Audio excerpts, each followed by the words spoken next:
Meep.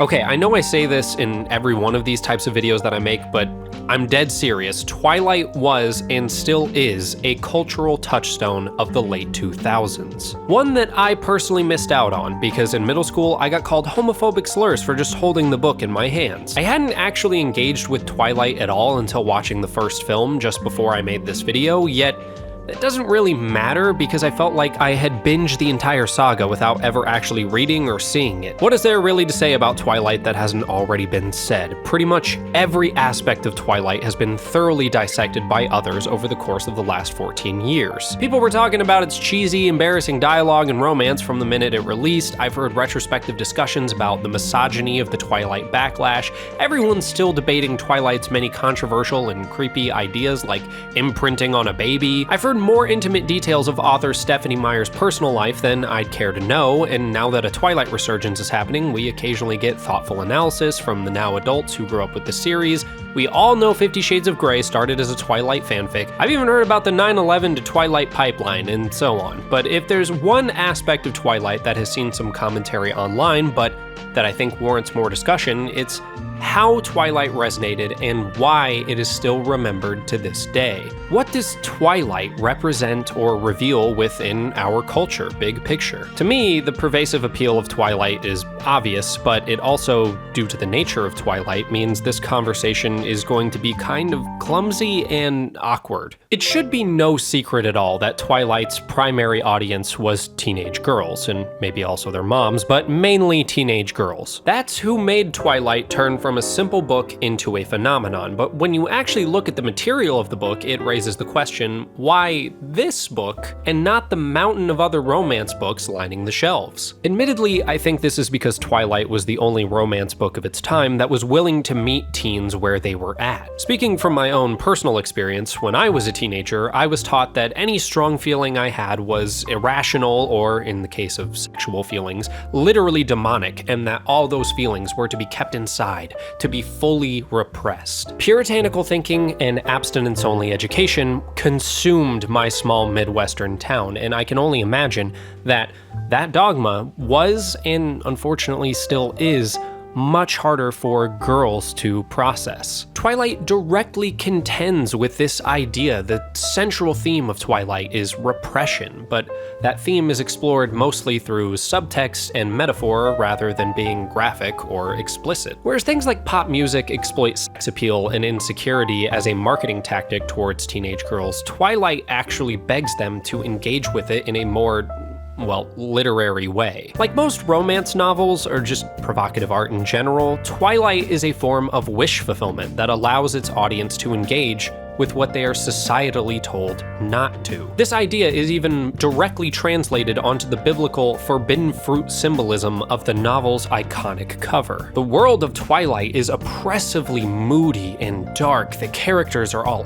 angsty, and the entire central conflict is just the characters repressing their volatile feelings. Sexuality has always been an integral part of vampire mythology, but here it's explored through a more modern lens, through things like Edward attempting to repress his near uncontrollable urge to consume Bella's blood. Later in the series, Bella is trying to rationalize having feelings for two people at once, both of whom are alluringly protective, but also mysterious and dangerous. I also think it's kind of telling that, at least in the films, this love triangle is between a feminine-presenting Robert Pattinson and a more traditionally masculine Taylor Lautner. Again, it's not particularly subtle, but it isn't quite explicit either. Now, does all of that make Twilight good?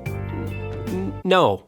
I don't really feel like that's a hot take at this point. Is that a hot take? I would be a massive hypocrite if I didn't criticize this movie for having some really bad and confusing messaging, especially given its target demographic, but I'd also be a liar if I said I didn't enjoy watching it. It's a cheesy time capsule, and possibly the most awkward film I've ever seen in my life. It sure reminds me a lot of being a teenager. I'm sure some will disagree with me saying Twilight isn't quote-unquote good, but I think even Twilight fans at this point enjoy the series in a mostly ironic, tongue-in-cheek kind of way. But here's the thing. I don't think the actual quality of Twilight matters at all when it comes to answering the question, why is it still remembered? For all its cheesy late 2000s charm, I think the initial allure of Twilight is still present to some degree. There's still nothing else like it to this day, at least not to the scale of pop culture relevance that Twilight has. Sure, there were some others who rode its wave, like Vampire Diaries or even something like Warm Bodies, and yes, we've seen the building tension of Twilight see its natural release through things like 50 Shades of Grey, or even recently with the 365 Days trilogy, but there really is nothing else that does what Twilight does the way it does it. To this day, its legacy and what it represents in pop culture has not been eclipsed. Sorry. A lightly horror-influenced romance book or movie with thematic and metaphorical representations of tension and repression, written by a woman, targeted to teens, would honestly still feel refreshing today. Let me put it this way. Twilight was an answer to an existential longing that most are too afraid to even speak about. It didn't necessarily need to be good to find its audience, it just needed to exist. The only thing that sucks about that to me is that this is the story we're left with. The biggest irony of Twilight is that it pushes the very dogma that made its themes feel so resonant. It tells you, yes, abstaining from these uncontrollable urges you have can make you feel like an insane monster and make your life a living nightmare, but you should just do that until you're married. Only good things can come from that. I don't know how you could even write a story like this without realizing how self-destructively ironic that is, to attempt to satiate and dissect these feelings while offering no reasonable or healthy guidance on how to navigate them is, well, questionable at the least. Not that any movie or book should be the sole code of ethics you live by, and also not to say that practicing self-control isn't a good thing, it's just that I feel like Twilight could have at least given its audience something more responsible or thoughtful than the exact same unfulfilling answers that led those people to it in the first place. Especially when you consider things like the books having to use extensive exposition and lore to explain things like why Edward, a technically 104-year-old man, being with 17-year-old Bella isn't gross. Not to mention how creepy Edward is in general, which no amount of lore can undo. I like watching you sleep.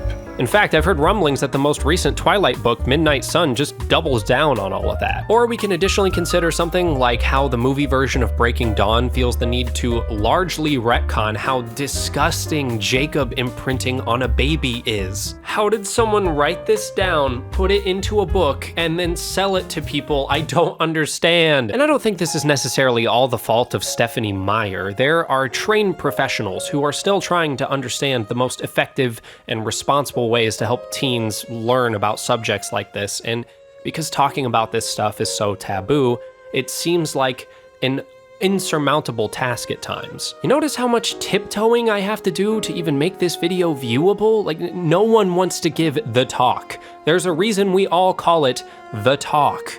No one wants to talk about this shit, but Twilight did, and I think that's why we're still talking about it to this day. Damn, do I wish someone would have came along and done it so much better that it knocked Twilight right off its cultural pedestal. I mean, who knows, maybe someday, but for now, at least Twilight might still get a conversation started. Hopefully a more productive one than the story itself.